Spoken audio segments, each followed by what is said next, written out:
আসসালামু আলাইকুম, স্বাগত জানাচ্ছি আরটিভি সকালের সংবাদে। আপনাদের সঙ্গে আছি আমি মালিহা হোসাইন। ভারত থেকে আসা পাহাড়ি ঢলে সৃষ্ট দেশের উত্তর পূর্বাঞ্চলের বন্যায় এ পর্যন্ত ৮ জনের মৃত্যুর খবর পাওয়া গেছে। শেরপুরে নলিতাবাড়ি এলাকায় বন্যা পরিস্থিতির কিছুটা উন্নতি হলেও ভাটিতে, সদর, নকলা উপজেলায় নতুন নতুন এলাকা প্লাবিত হয়েছে। এদিকে ময়মনসিংহের ধোবাউড়া ও হালুয়াঘাট উপজেলার বিভিন্ন এলাকা এখনও পানিতে নিমজ্জিত রয়েছে। ফলে এসব এলাকার অন্তত ৩.৫ লাখ মানুষ পানিবন্দী হয়ে আছে। বন্যা কবলিত এলাকায় ত্রাণ সরবরাহ করা হলেও তা প্রয়োজনের তুলনায় অপ্রতুল বলে জানিয়েছে স্থানীয়রা। আক্রান্ত এলাকার কৃষি, মৎস্য সহ মৌসুমী সবজি ক্ষেতের ব্যাপক ক্ষতি হয়েছে বলে জানিয়েছে কৃষি বিভাগ।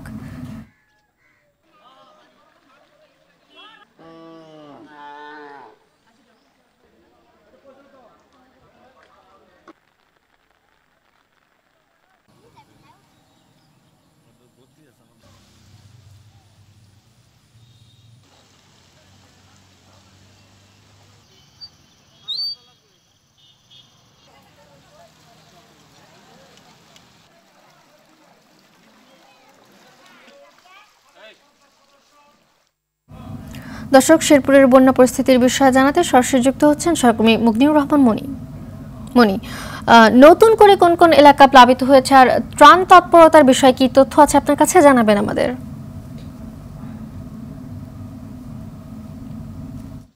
মালিহা, পাহাড়ি ঢলে মানে আকস্মিক পাহাড়ি ঢলে সৃষ্ট বন্যায় শেরপুর জেলার নালিতাবাড়ি, ঝিনাইগাতি ও শ্রীবর্দী উপজেলার বন্যা পরিস্থিতির কিছুটা উন্নতি হলেও শেরপুর সদর উপজেলা এবং নকলা উপজেলায় নতুন করে বন্যার পানি নিম্নগামী হওয়ায় বেশ কয়েকটি অঞ্চল, যেমন শেরপুর সদর উপজেলার বাজিতখিলা ইউনিয়ন, ধলা ইউনিয়ন এবং গাজীরখামার ইউনিয়ন এবং নকলা উপজেলার নকলা সদর পৌরসভার আংশিক এবং উরফা ইউনিয়ন এবং গণপদ্দি ইউনিয়নের প্রায় শতাধিক গ্রামের প্রায় ৩০,০০০ মানুষ পানিবন্দী হয়ে পড়েছে এবং ওইসব অঞ্চলের ফসল পানিতে নিমজ্জিত হয়ে পড়েছে।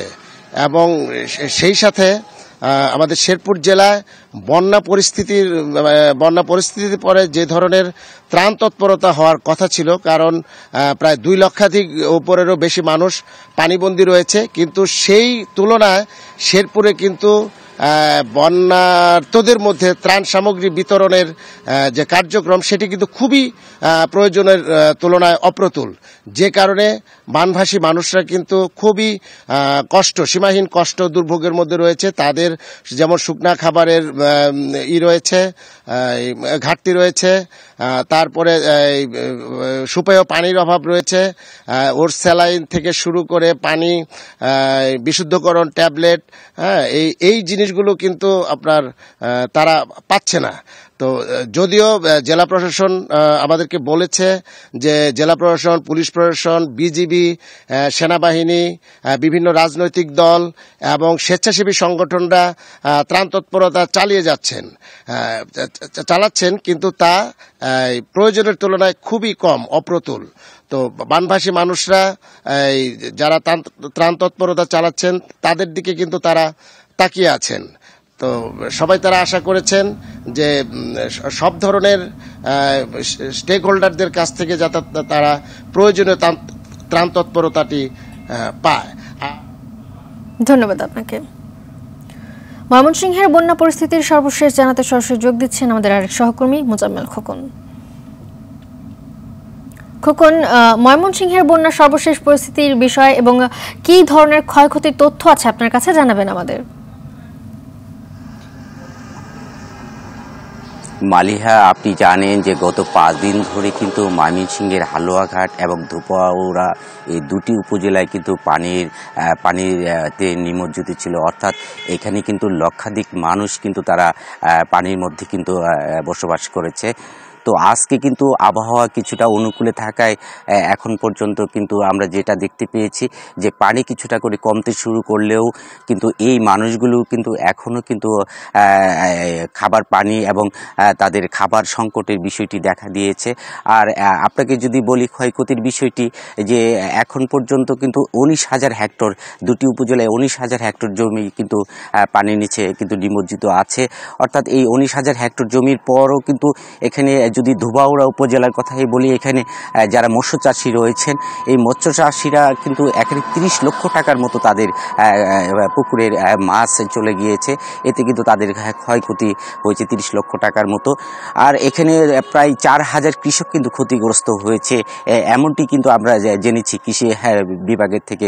এছাড়া আমরা দেখেছি যে সকালে এখানে দুটি উপজেলায় কিন্তু আপনার সেনাবাহিনী কিন্তু কাজ করছে। সেনাবাহিনীর 5টি টিম, তারা কিন্তু এই দুটি উপজেলায় বানভাসী মানুষগুলোর জন্য বিভিন্ন খাবার এবং পানি, সুপ্রিয় পানীয় কিন্তু তারা দিচ্ছে। পাশাপাশি কিন্তু বিভিন্ন রাজনৈতিক এবং সামাজিক সংগঠনের মানুষগুলো কিন্তু এই বানভাসী মানুষের জন্য এগিয়ে এসেছে। সার্বিক বিষয় যদি আপনাকে বলি যে এখন পর্যন্ত কিন্তু 1.5 লক্ষাধিক মানুষ কিন্তু এই তাদের পরিবার পরিজন নিয়ে কিন্তু শেল্টার সেন্টারে, অর্থাৎ বন্যার যে আশ্রয়ণ কেন্দ্রগুলো আছে সেখানে কিন্তু তারা আশ্রয় রয়েছে। এছাড়াও কিন্তু আমরা আরেকটি বিষয় যদি জানিয়ে রাখি যে এই বন্যার পরিস্থিতিটা এমন পর্যায়ে এখন পর্যন্ত যে বিষয়টি আমরা লক্ষ্য করেছি যে এই বানভাসী মানুষগুলো যেটা বলছেন যে তাদের খাবার পানি এবং খাদ্যের অভাবের পরেও কিন্তু তাদের যে বিষয়টি, এই পানি চলে যাওয়ার পরে যে তাদের এই বন্যার পানির যে জীবাণু নাশক যে ওষুধগুলো বা এই রোগ বালাইগুলো, সেগুলো কিন্তু তারা এই বিষয়গুলো নিয়েও কিন্তু তারা শঙ্কিত রয়েছেন। সার্বিক বিষয়ে বলা চলে যে ময়মনসিংহের হালুয়াঘাটে এবং ধোবাউড়ায় কিন্তু এখন পর্যন্ত বন্যার পানি কিছুটা কমছে, তবুও কিন্তু মানুষ পানির নিচে নিমজ্জিত রয়েছে। তাদের খাবার সংকট এবং তাদের সব কিছু মিলেই কিন্তু এখনও তারা বন্যার কবলিত অবস্থায় রয়েছে। এই ছিল আমার কাছে ময়মনসিংহের হালুয়াঘাট এবং ধোবাউড়া বন্যা পরিস্থিতি নিয়ে সর্বশেষ। মালিয়া, ধন্যবাদ আপনাকে। এদিকে ভারী বৃষ্টি ও বন্যায় লক্ষ্মীপুরে প্রায় 18,000 পাকা, আধা পাকা ও কাঁচা ঘরবাড়ি ক্ষতিগ্রস্ত হয়েছে। আর্থিক সংকটে অনেকেই ঘর মেরামত করতে না পারায় রাস্তার পাশে ঝুপড়ি বানিয়ে বসবাস করছেন। চরম দুর্ভোগে দিন কাটছে বন্যার্তদের। ক্ষতিগ্রস্তদের দ্রুতই পুনর্বাসনের আশ্বাস দিয়েছেন জেলা প্রশাসক। লক্ষ্মীপুর থেকে পলাশ সাহার পাঠানো প্রতিবেদন জানাচ্ছেন সৈয়দা সামিয়া তামান্না। লক্ষ্মীপুরে এবার বন্যায় ব্যাপক ক্ষয়ক্ষতি হয়েছে। এ জেলায় প্রায় 18,000 ঘরবাড়ি ক্ষতিগ্রস্ত হয়। বন্যার পানি সরে গেলেও এসব ঘরবাড়ি মেরামত করতে গিয়ে বিপাকে পড়েছেন দুর্গতরা। বন্যার পানিতে ঘরের খুঁটি নড়বড়ে হয়ে পচে গেছে, নষ্ট হয়েছে ঘরের টিন, কাঁচা ঘরের ভিটের মাটি সরে গেছে। পানিতে মাটি নরম হয়ে থাকায় ভিটেতে নতুন মাটি ফেলারও সুযোগ নেই। অনেকের কাছেই নেই ঘর মেরামতের অর্থ, তাই অনেকেই বাধ্য হয়ে রাস্তার পাশে ঝুপড়ি ঘরে বসবাস করছেন।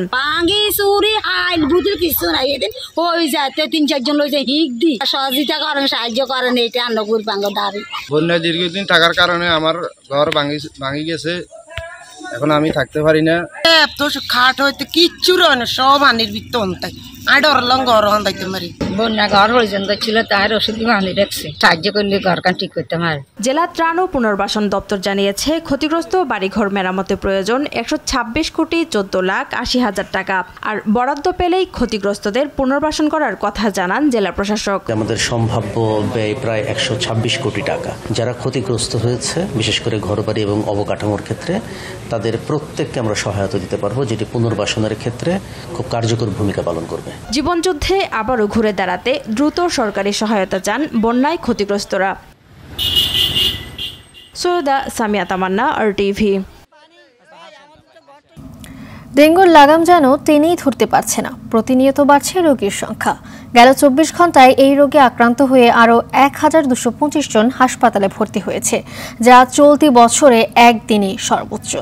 এই সময় মৃত্যু হয় আরও 4 জনের। দেশে চলতি বছর সবচেয়ে বেশি 8,144 জন ডেঙ্গু রোগী ভর্তি হয়েছেন ঢাকা দক্ষিণ সিটি কর্পোরেশনের হাসপাতালে। মৃত্যু হয়েছে 99 জনের। এছাড়া ঢাকা উত্তর সিটি কর্পোরেশনে আক্রান্ত 7,352 জন ও মৃত্যু হয়েছে 26 জনের।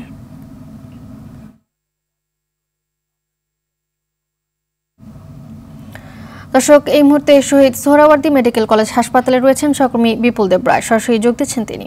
বিপুল, গেল 24 ঘন্টায় রেকর্ড সংখ্যক রোগী ভর্তি হয়েছে হাসপাতালগুলোতে, তো এখন হাসপাতালগুলোর চিত্র কেমন দেখছেন আর চিকিৎসকরা কি বলছে? হ্যাঁ মালিহা, আসলে আপনি যেমনটাই বলছিলেন, সর্বোচ্চ যে সংখ্যাটি ছিল গতকালকে তার কিন্তু ছাপ কিন্তু রয়ে গেছে হাসপাতালের এই বেডগুলোতে। আমরা এখন শহীদ সোহরাওয়ার্দী মেডিকেল কলেজের যে ওয়ার্ডগুলো রয়েছে, বিশেষ করে পুরুষ এবং মহিলার যে ওয়ার্ডগুলো রয়েছে, সেখানে আমরা দেখতে পাচ্ছি যে আসলে প্রত্যেকটা সিটেই কিন্তু একেবারে ফিল আপ, কিন্তু অর্থাৎ যেখানে যারা আছেন এখানে রোগীরা কিন্তু বা প্রতিনিয়ত বাড়ছে এবং পাশাপাশি যে রোগীদের যে বিষয়টি আমরা দেখতে পাচ্ছি যে তারা বরাবরের মতোই বিভিন্ন আক্রান্ত হয়ে, অর্থাৎ যে বিভিন্ন যে উপসর্গগুলো আছে সেই উপসর্গগুলো আক্রান্ত হয়ে কিন্তু হাসপাতালে ভর্তি হচ্ছে। এখানকার চিকিৎসকরা বলছেন যে আসলে এই যে মশা নিধনের যে বিষয়টি সেটি এখনো পর্যন্ত কিন্তু সঠিকভাবে কাজ করা হচ্ছে না বলেই এই রোগীর চাপটা কিন্তু বৃদ্ধি পাচ্ছে এবং প্রতিনিয়ত কিন্তু এই রোগীর চাপ বৃদ্ধি পাচ্ছে। আমরা দেখতে পাচ্ছি যে এখানকার যে রোগীগুলো আসছে, এক একজন রোগী কিন্তু প্রায় 5 দিন 6 দিন 7 দিন করে কিন্তু ভুগছেন। বিশেষ করে যারা দ্বিতীয়বারের মতো আক্রান্ত হচ্ছেন তাদের কিন্তু খুব জটিল অবস্থা ধারণ করছে। সেজন্য চিকিৎসকরা বলছেন আসলে সচেতনতার কোনো বিকল্প নেই। আশপাশে পরিষ্কার পরিচ্ছন্নতা, সেই সাথে মশা নিধনের জন্য যে কার্যকর যে পদক্ষেপ, সবগুলোই কিন্তু একেবারে সমন্বিতভাবে কিন্তু করতে হবে। তা না হলে এই যে মাসটাকে বলা হয়েছিল, আগে থেকে বলা হয়েছিল যে এই অক্টোবর মাসটা কিন্তু একেবারে ডেঙ্গুর জন্য একটা মৌসুম এবং এটা ভয়াবহ আকার ধারণ করবে, তার চিত্র কিন্তু আমরা হাসপাতালগুলো দেখতে পাচ্ছি। আমরা গত কয়েকদিন ধরেও এবং আজকেও যে বিভিন্ন হাসপাতালগুলো গিয়েছি এবং দেখেছি যে আসলে উপচে পড়া ভিড় আছে, বিশেষ করে রোগীদের, এবং প্রত্যেকটা সিটেই কিন্তু রোগীদের ফিল আপ করা আছে। এমন যে অনেকগুলো হাসপাতাল আমরা দেখতে পেয়েছি যে ওয়ার্ডে যে জায়গা হচ্ছে না তাদেরকে বারান্দায় জায়গা করে দিয়েছে। অর্থাৎ বলতে গেলে রোগীদের যে চাপ যে প্রতিনিয়ত সেটা কিন্তু বৃদ্ধি পাচ্ছে এবং ডাক্তাররাও কিন্তু অনেকটা হিমশিম খাচ্ছে যে রোগীদেরকে সেবা দিতে, কারণ তারা যে হারে রোগীর চাপ বাড়ছে সে হারে চিকিৎসা কিন্তু তাদেরকে দিতে হচ্ছে। চিকিৎসকরা বলছেন যে আসলে এই পদ্ধতিটা যদি চলতে থাকে বা মশা নিধনের যে বিষয়টি সেটি যদি গাফিলতি থাকে, বিশেষ করে 2 সিটি কর্পোরেশনের কথা বলা হয়েছে, ঢাকা এবং উত্তর এবং দক্ষিণ সিটি কর্পোরেশন, এই 2 সিটি কর্পোরেশনের যদি এইভাবে চলতে থাকে তাহলে আসলে এটার লাগাম টেনে ধরাটা অনেকটাই কষ্টসাধ্য বলে মনে করছেন। তবে আমরা সিটি কর্পোরেশনের যে কর্তৃপক্ষ রয়েছে তাদের সাথে যোগাযোগ করার চেষ্টা করেছি। তারা বলছেন যে মশা নিধনের জন্য যে ব্যবস্থা এবং নিধনের যে ব্যবস্থা এবং যে কার্যক্রম সেটি আসলে তারা চালিয়ে যাচ্ছেন। তবে মশা নিধনের যে বিষয়টি সেটা একেবারে পুরোপুরি সম্পূর্ণ হচ্ছে না কেন সেই বিষয়ে জানতে চাইলে তারা আমাদেরকে জানিয়েছেন আসলে এটা সচেতনতার অনেকটাই অভাব রয়েছে। অর্থাৎ যারা এলাকাবাসী এবং যারা নগরবাসী রয়েছেন তারা কিন্তু আসলে অনেকটাই অসচেতন। তাদেরকে সচেতনতা বৃদ্ধি করার জন্য যা যা করা দরকার সেটা সরকারের পক্ষ থেকে করা হচ্ছে বলে এমনটাই আমাদেরকে জানিয়েছেন। মালিহা, এই ছিল আমার কাছে সর্বশেষ তথ্য। ধন্যবাদ আপনাকে। সাবেক পরিবেশ মন্ত্রী সাবের হোসেন চৌধুরীকে গ্রেপ্তার করেছে ঢাকা মহানগর গোয়েন্দা পুলিশ। রোববার রাত 8টার দিকে রাজধানীর গুলশান থেকে তাকে গ্রেপ্তার করা হয়। ডিএমপির মিডিয়া অ্যান্ড পাবলিক রিলেশনস বিভাগ এই তথ্য নিশ্চিত করে জানান, বিকেলে ডিবির একটি টিম সাবের হোসেন চৌধুরীর গুলশানের বাসায় অভিযান পরিচালনা করে। সেখান থেকে তাকে গ্রেপ্তার করা হয়। এদিকে সাবেক প্রধানমন্ত্রীর কার্যালয়ের মুখ্য সচিব ও জাতীয় রাজস্ব বোর্ডের সাবেক চেয়ারম্যান নজিবুর রহমানকে গ্রেপ্তার করেছে ঢাকা মহানগর গোয়েন্দা পুলিশ। রোববার রাতে ঢাকা থেকে তাকে গ্রেপ্তার করা হয়। তাদের বিরুদ্ধে একাধিক মামলা রয়েছে, তবে তাকে কোন মামলায় গ্রেপ্তার করা হয়েছে তা এখনো জানা যায়নি। দুপুরের পর তাদের আদালতে তোলা হবে বলে জানা গেছে। অন্যদিকে অবৈধভাবে ভারতে পালানোর সময় সাবেক ভূমি মন্ত্রী ও খুলনা 5 আসনের সাবেক এমপি নারায়ণ চন্দ্র চন্দকে আটক করে বিজেপি। রোববার রাতে বিজেপির পক্ষ থেকে পাঠানো এক বার্তায় এই তথ্য নিশ্চিত করা হয়েছে। বিজেপি জানায়, অবৈধভাবে ভারতে পালানোর সময় ঝিনাইদহের মহেশপুর সীমান্তে সাবেক এমপি নারায়ণ চন্দ্র চন্দকে আটক করা হয়।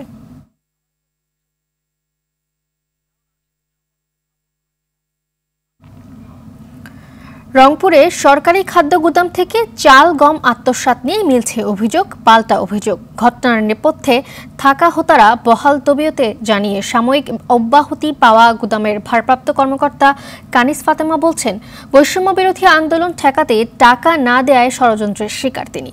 রংপুর থেকে জাহাঙ্গীর আলম বাদলের তথ্যছবিতে বিস্তারিত জানাচ্ছেন ইমরুল কায়েস।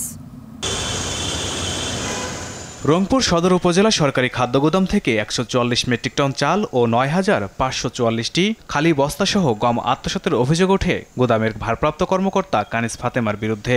এ ঘটনায় মামলা হলে সাময়িক অব্যাহতি দেওয়া হয় তাকে। সিলগালা করা হয় খাদ্য গোদাম। এরপরই মুখ খোলেন অভিযুক্ত ভারপ্রাপ্ত কর্মকর্তা, তুলে ধরেন চাঞ্চল্যকর তথ্য।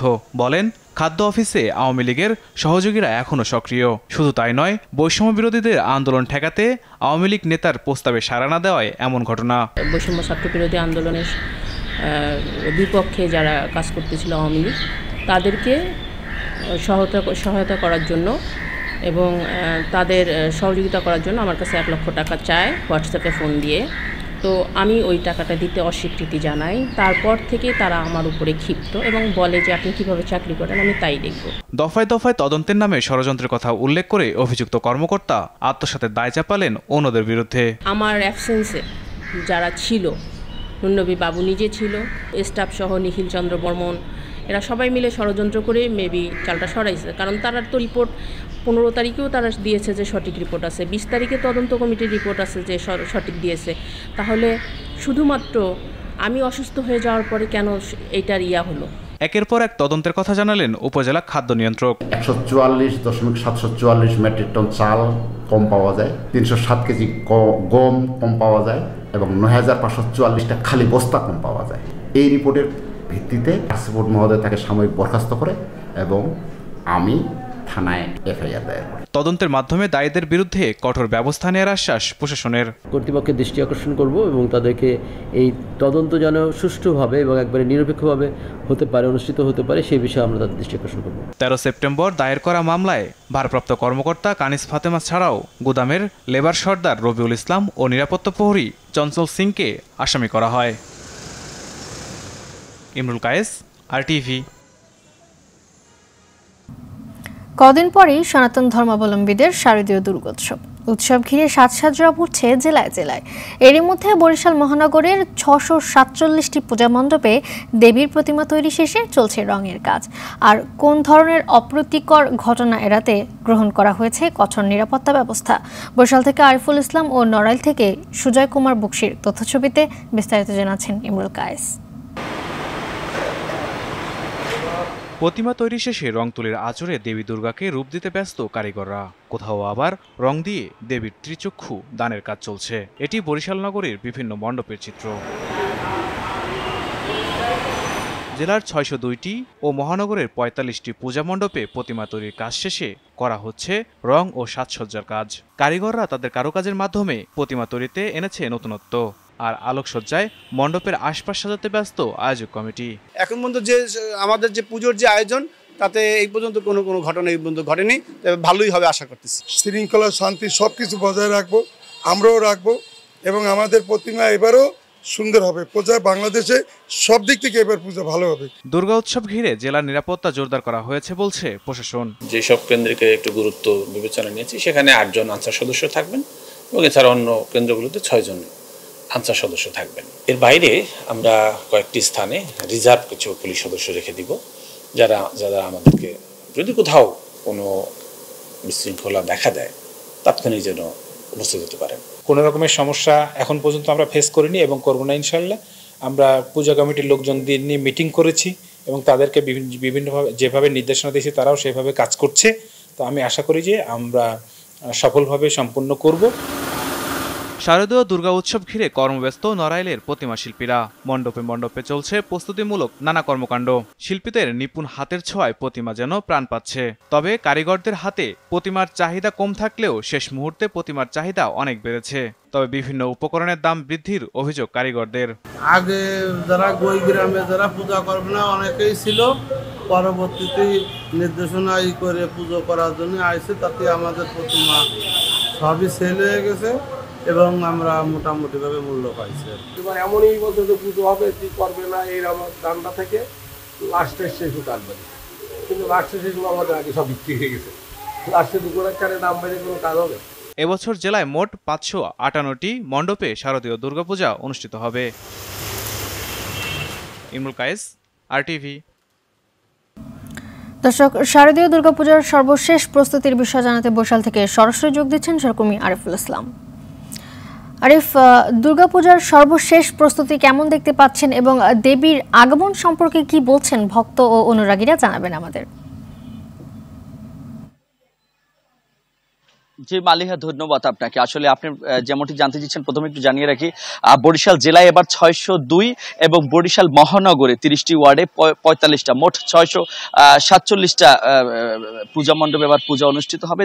তো আমি এখন দাঁড়িয়ে আছি যেই মণ্ডপটি আপনি দেখতে পাচ্ছেন, যে পিছনের যেই প্রতিমাটি ইতিমধ্যেই রং এবং সাজসজ্জার সকল কাজ সম্পন্ন হয়েছে, বাহিরে লাইটিং এর কাজও সম্পন্ন হয়েছে। তো এখন যে বিষয়টি সেটা হচ্ছে আনুষ্ঠানিকতার বাকি, এবং ভক্ত সমাগম যেটি বলছেন যে জানতে চেয়েছে, তারা কিন্তু একটি বিষয় সবসময় বরাবরের বর্তমান পরিস্থিতির উপরেই কিন্তু তারা সকল দাবি দাওয়া করে থাকেন বা তাদের দেবী দুর্গার কাছে এমন প্রার্থনাই করে থাকেন। যেমন দেশের এখন যেই ক্লান্তি মুহূর্তটিতে তারা বলছেন যে আসলে দেশের এই সমস্যা এবং যে রাজনৈতিক ঝামেলা এটি কাটিয়ে তারা দ্রুত একটি শান্তির দেশ হিসাবে গড়ে তুলবে, এমনটি তাদের দেবী দুর্গার কাছে প্রার্থনা। এবার আরেকটু আপনাকে বলে রাখি যে বরিশালে আইন শৃঙ্খলা বাহিনী যেমনটি যে বিগত দিনকে ছাপিয়ে কিন্তু এবার আইন শৃঙ্খলা বাহিনী খুব কঠোর একটি অবস্থান তারা নিয়েছে। আপনি জানবেন যে পুজোর আগেই এখনো যেহেতু 8 তারিখ পুজো, এখনই ইতিমধ্যে কিন্তু বরিশালের প্রতিটি মণ্ডপে স্থায়ীভাবে আনসার সদস্য নিয়োগ করা হয়েছে, এবং পুলিশের যে টিম প্রতিটি থানা এলাকায় তারা কিন্তু ইতিমধ্যে টহল ব্যবস্থা জোরদার করছে, এবং প্রতিটি মন্দিরে কিন্তু তারা যাচ্ছে। এছাড়াও এবার কিন্তু আকর্ষণ যে বিষয়টি সেটা হচ্ছে যে সেনাবাহিনী এবং কোস্টগার্ড তারা যারা স্থলভাগে রয়েছেন, তারা কিন্তু এবার প্রতিটি মণ্ডপে তারা পাহারার ব্যবস্থা করছেন এবং তালিকা করছেন। আর আমরা বরিশাল মেট্রোপলিটন পুলিশ থেকে শুরু করে বরিশাল জেলা পুলিশের সাথে কথা বলছি, তারা বারবারই আমাদেরকে জানিয়েছেন যে আইন শৃঙ্খলা নিয়ন্ত্রণে তারা সর্বাধিক প্রস্তুতি গ্রহণ করেছে। তার কারণ হিসেবে যেহেতু দেশের এখন ক্লান্তি মুহূর্ত, ইতিমধ্যেই বরিশাল জেলার বাকেরগঞ্জ উপজেলায় সেখানে একটি পূজা মণ্ডপের একটি ক্ষতর সৃষ্টি হয়েছে, সুতরাং সেখানেও কিন্তু আইন শৃঙ্খলা বাহিনীর তদারকি রয়েছে। তো এই ছিল বরিশাল থেকে এখন পর্যন্ত। আগামী 13 তারিখ বিসর্জনের মধ্যে থেকেই তাদের পূজা অনুষ্ঠান শেষ হবে। এবার জানিয়েছেন যে বরিশালে তাদের দেবী দুর্গা আসবে এবার পালকিতে এবং যাবে হচ্ছে ঘোড়ায়। তো সকল প্রস্তুতি সম্পন্ন হয়েছে, পূজার অপেক্ষায় রয়েছে হিন্দু ধর্মাবলম্বীরা। এই ছিল মালিয়া বরিশাল থেকে এখন পর্যন্ত। খেলার খবর, ক্রিকেট প্রসঙ্গ। নারী টি-20 বিশ্বকাপের একমাত্র ম্যাচে রাতে ইংল্যান্ডের মুখোমুখি হবে দক্ষিণ আফ্রিকা। শারজা ক্রিকেট স্টেডিয়ামে ম্যাচটি শুরু হবে বাংলাদেশ সময় রাত 8টায়। বি গ্রুপে থাকা ইংলিশ নারীরা বাংলাদেশের বিপক্ষে জয় নিয়ে টি-20 বিশ্বকাপ আসর শুরু করেছে। সেরা 4-এর পথে এগিয়ে থাকতে এই ম্যাচেও তারাই ধারাবাহিকতা ধরে রাখতে চায়। অপরদিকে দক্ষিণ আফ্রিকার মেয়েরাও শুভ সূচনা করেছে বিশ্বকাপ মঞ্চে, ফলে তাদের সামনেও সুযোগ সেরা 4-এ খেলার। ইংলিশদের বিপক্ষে জয় নিয়ে সেই পথটা মসৃণ করতে চায় প্রোটিয়া নারী দল।